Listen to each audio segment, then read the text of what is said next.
સુરતમાં દર વર્ષે તાપી જન્મોત્સવની ભવ્ય ઉજવણી કરાય છે। ત્યારે આ વર્ષે 2 જૂનના રોજ 1400 મીટરની ચુંદડી ચડાવવામાં આવનાર છે। તે પહેલા રવિવારે સૂર્યોદય ઘાટ ખાતે સફાઈ અભિયાન હાથ ધરાયું। આગામી 2 જુલાઈના રોજ તાપી માતાનો જન્મોત્સવ છે। દર વર્ષની જેમ આ વર્ષે પણ તાપી માતાનો જન્મોત્સવ નિમિત્તે પૂજન તથા મહાઆરતી અને 1400 મીટરની ચુંદડી ચડાવવાનો કાર્યક્રમ યોજાનાર છે। કાર્યક્રમ પૂર્વે આજે 29 જૂન રવિવારના રોજ સવારે સૂર્યઘાટ કુરુક્ષેત્ર ધામ ખાતે તાપી માતા સફાઈ અભિયાનનું આયોજન કરવામાં આવ્યું છે, જેમાં ટ્રસ્ટી મંડળ અને વ્યવસ્થાપક મંડળના તમામ સભ્યોને હાજર રહી સફાઈ ઝુંબેશમાં ઉત્સાહથી ભાગ લીધો। કાર્યક્રમમાં રામ મંડીના પૂજ્ય સંત સંતરામ બાપુ હાજર રહી સફાઈની કામગીરી કરી હતી। હાજર સૌને કામગીરી કરવા બદલ અભિનંદન પાઠવી પ્રોત્સાહિત કર્યા છે। ઉપરાંત તાપી માતાનું શું મહત્વ છે તેનું પણ વર્ણન કર્યું। કાર્યક્રમમાં મોટી સંખ્યામાં શહેરીજનો જોડાયા। આશરે 100 કરતાં વધુ વ્યક્તિઓએ સફાઈ ઝુંબેશ કરી સર્વોદય ઘાટ ખાતે જે લીલ આવી ગઈ હતી તેની સફાઈ કરી। આગામી તારીખ 2 જુલાઈના રોજ મા તાપીનો જન્મોત્સવ છે। આ પ્રસંગે પૂજા મહાઆરતી 1400 મીટરની ચુંદડી માતા તાપીને અર્પણ કરવામાં આવનાર છે। આ પ્રસંગે પૂજા મહાઆરતીનો લાભ લેવા તથા ચુંદડી અર્પણ કરવામાં સહભાગી થવા તમામ શહેરીજનો ટ્રસ્ટ પરિવાર દ્વારા હાર્દિક આમંત્રણ પાઠવે છે। કમલેશ સેલર, કુરુક્ષેત્ર સ્મશાન ભૂમિ જીર્ણોદ્ધાર ટ્રસ્ટ પ્રમુખ ટ્રસ્ટી। આજ રોજ મા તાપીના જે જન્મોત્સવ 2 તારીખે 2 જુલાઈના રોજ આવી રહ્યો છે।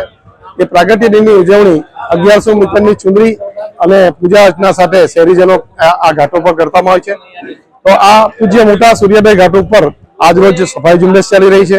દક્ષિણ ગુજરાતની જીવાદોરી સમાજ અને જેમના ખૂબ જ આશીર્વચન દક્ષિણ ગુજરાતની પ્રજા સાથે રહ્યા છે તેવા મહા તાપીની પૂજા અર્ચના અને એમની ચુંદડી અર્પણ કરવાના માટેના કાર્યક્રમમાં 2 જુલાઈ સવારે 9 કલાકે શહેરીજનોને પધારવા માટે આમંત્રિત છે।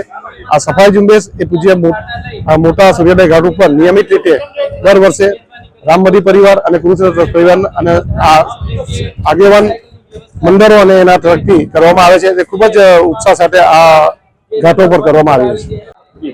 જય તાપી મૈયા। આજે કુરુક્ષેત્ર જીર્ણોદ્ધાર ટ્રસ્ટના ટ્રસ્ટી કમલેશભાઈ સેલર અને ટ્રસ્ટી મંડળો રામમઢી સદગુરુ સંત શ્રી લાલ બાપાની રામમઢી ત્યાંથી પૂજ્ય શ્રી મૂળદાસ બાપુની નિસરાની અંદર અને પૂજ્ય મોટા ટ્રસ્ટ અને બધા આશ્રમોએ ભેળા થઈ અને આ કાર્ય ઉપાડ્યું છે કે જે પણ કાંઠો છે તાપી મૈયાનો ત્યાં સાફ સફાઈનું કાર્યક્રમ ઉઠાવ્યો છે। આપ સૌ શહેરીજનોને પણ સહભાગી થવા વિનંતી અને આપના જ્યાં પણ તાપી મૈયા નજીક થતા હોય ત્યાં જઈને સાફ સફાઈ કરો। પ્લાસ્ટિક નાખશો નહીં અને અંદર કચરું નાખશો નહીં। કેમિકલ યુક્ત પાણી તાપી મૈયાની અંદર ન નાખો એ જ પ્રાર્થના છે। કેમ કે 2 તારીખે તાપી મૈયાની જયંતિ આવે છે તો તાપી મૈયાની જયંતિ આપણે સૌ ભેળા મળી અને ઉજવીએ। જેવી રીતે જમના મૈયાને ચુંદડી ઓઢાડવામાં આવે છે એવી જ રીતે તાપી મૈયાની જયંતિ ઉપર અહીંયા તાપી મૈયા રામમઢી અને કુરુક્ષેત્રના ઓવારેથી પણ આ કાર્યક્રમ થાય છે તાપી મૈયાની ચુંદડી ઓઢાડવાનો। એ સિવાય તાપી નમસ્તુભ્યમ ગ્રુપ દ્વારા તાપી આરતી ઘાટ ઉપર તાપી ચાલે છે રામમઢી ઘાટ ઉપર। તો આપ સૌને આરતી માટે પણ નિવેદન છે કે આરતી માટે પણ 2 તારીખે આપ પધારો અને સાફ સફાઈ માટે પણ પધારો। ચુંદડીના કાર્યક્રમની અંદર પણ આ કુરુક્ષેત્ર ઘાટ ઉપર આપ સૌ પધારો એ જ અભ્યર્થના। જય તાપી મૈયા। Bureau report S9 news Surat. અમારી તમામ માહિતીથી અપડેટ રહેવા માટે જોડાયેલા રહો S9 ન્યૂઝ સાથે।